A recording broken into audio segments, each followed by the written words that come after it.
Nabi melarang kalau punya tetamu jangan maksain segala punjam pinjam, apa adanya aja. Tapi Nabi ketika datang tetamu nggak ada apa-apa, beliau minjem. Coba lihat bagaimana mereka ingin beliau itu mengatakan jangan, tapi beliau melakukan. Artinya kalau kamu melakukan, hilangkan rasa berat itu. Inna Allah wa malaikatahu yusalluna 'alan nabiy. Ya ayyuhalladzina amanu sallu 'alaihi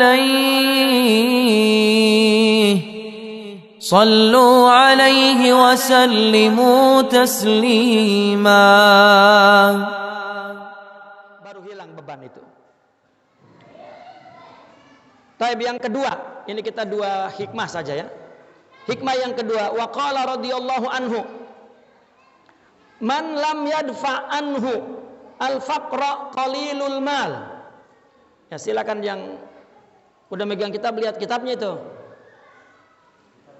Lam yuhassil lahul ghina kathiruhu. Lam yuhassil lahul ghina kathiruhu. Kadzalika man lam yantafi biqalilil ilmi fahuwa minal intifa'i bikatsirihi ab'adu.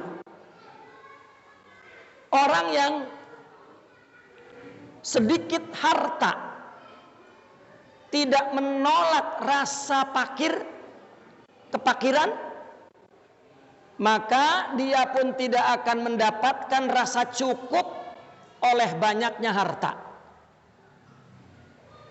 Demikian juga orang yang tidak memanfaatkan sedikit ilmu, maka dengan banyak ilmu jauh untuk dapat manfaat. Perhatikan ya. Jika sedikit harta tidak mengusir rasa fakir, apa rasa fakir itu? Rasa perlu, rasa kurang, rasa kagak cukup. Itu rasa fakir. Faqr. Al-faqr yakni rasa perlu. Kalau kita lagi sedikit harta, kagak bisa meredam perasaan kita, rasa perlu kita. Ya. Nanti kalau udah ada hartanya banyak, nggak akan dapat rasa cukup itu. Kapan kita untuk mencapai rasa cukup? Maka tanamkan ketika kita sedikit harta, tanamkan perasaan tidak perlu. Paham ya? Pakar ini Bu, pakar di sini adalah penyakit.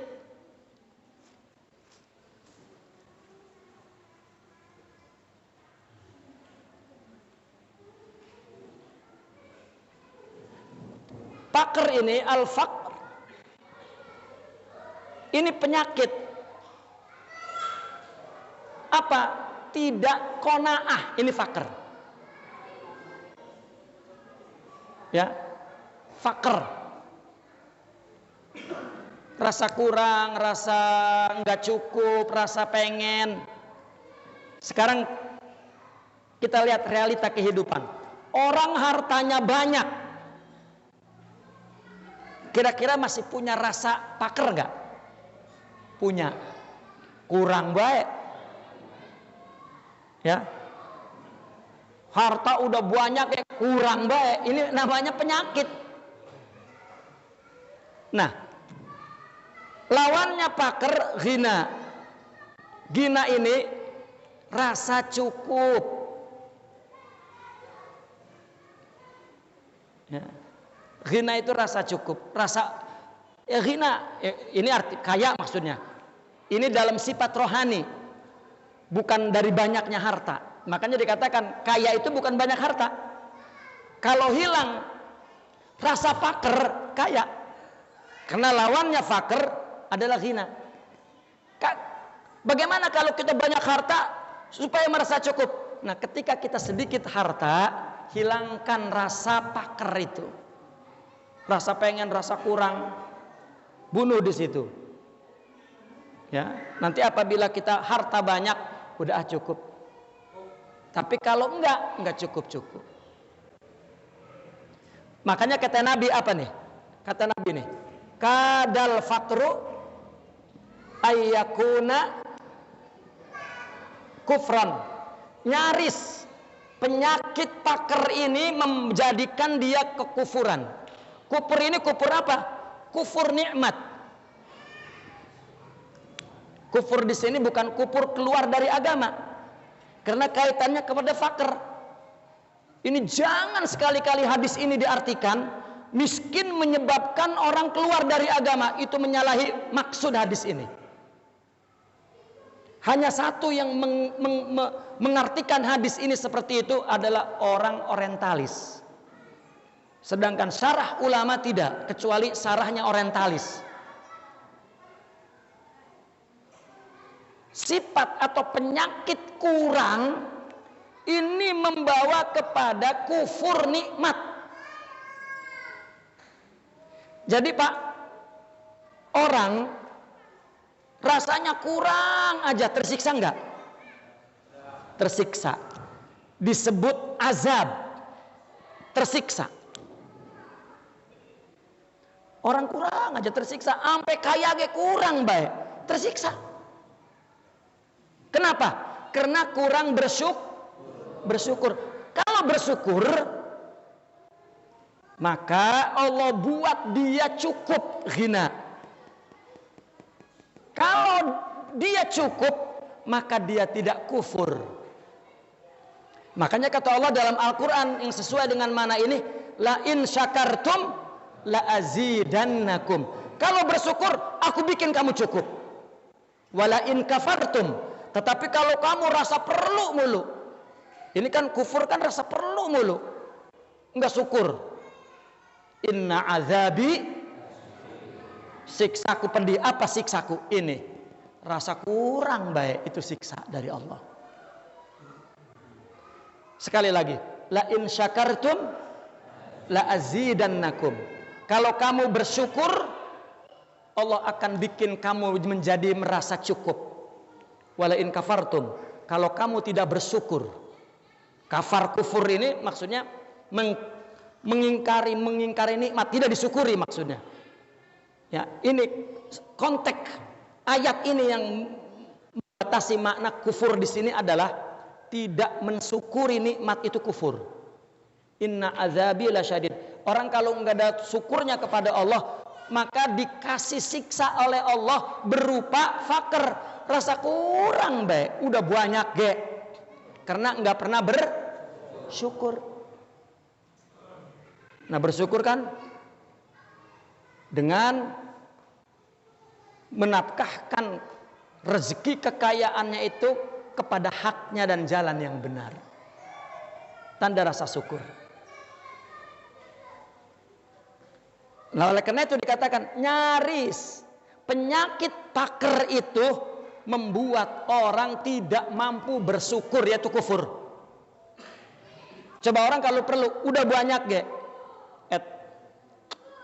baru 20 hektar, kalau coba kalau 60 mah kali udah dapat 60, kayaknya 150 udah yang rada mantep mah.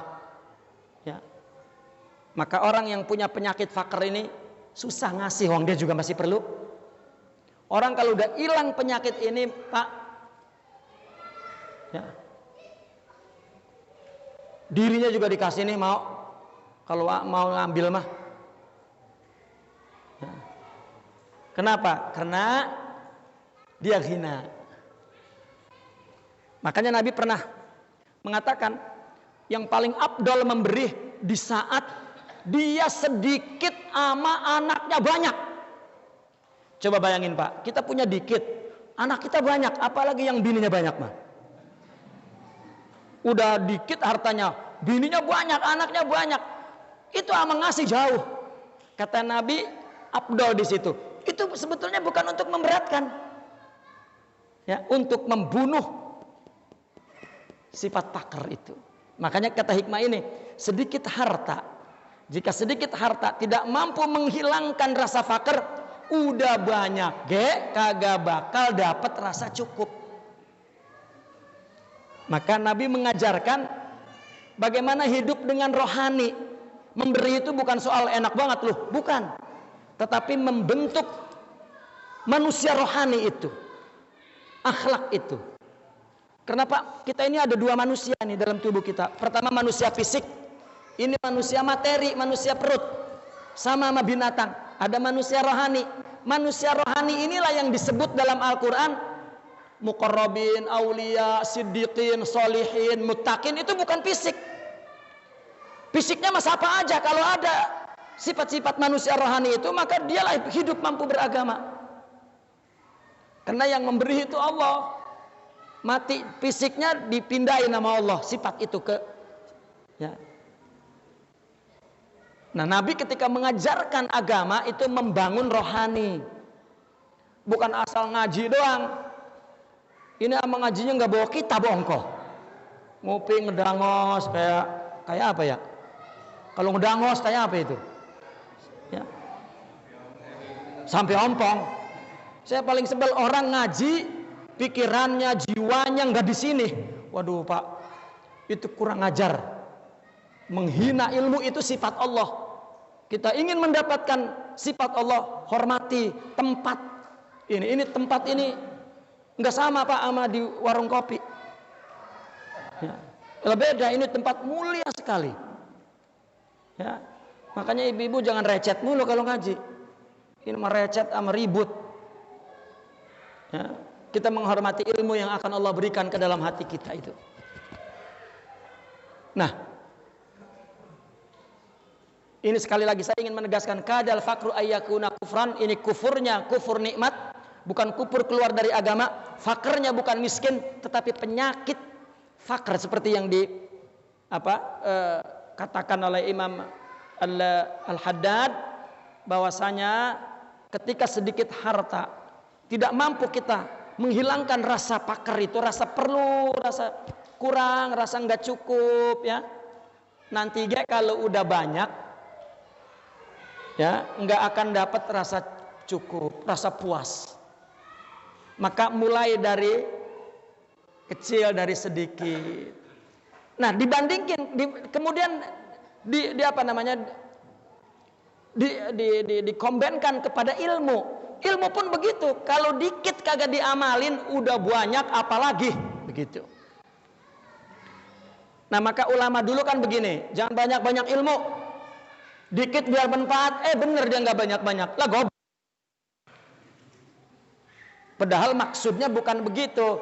Untuk mengamalkan ilmu itu dari sedikit, jangan nungguin banyak. Sedikit nih, sahabat dulu Pak.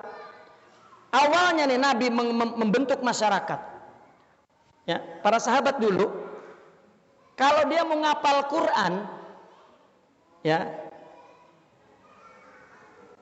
maka apabila dia sudah hafal, tidak akan pindah ke ayat berikutnya sebelum itu diamalkan dulu. Diamalkan dulu, udah amal baru pindah. Maka bangunan akhlak Quran itu betul-betul munassak. Kuat bangunannya. Kita mengaji udah gua ada aturannya, maka runtuh bangunannya. Lemah. Ya. Enggak akan pindah itu hafalan.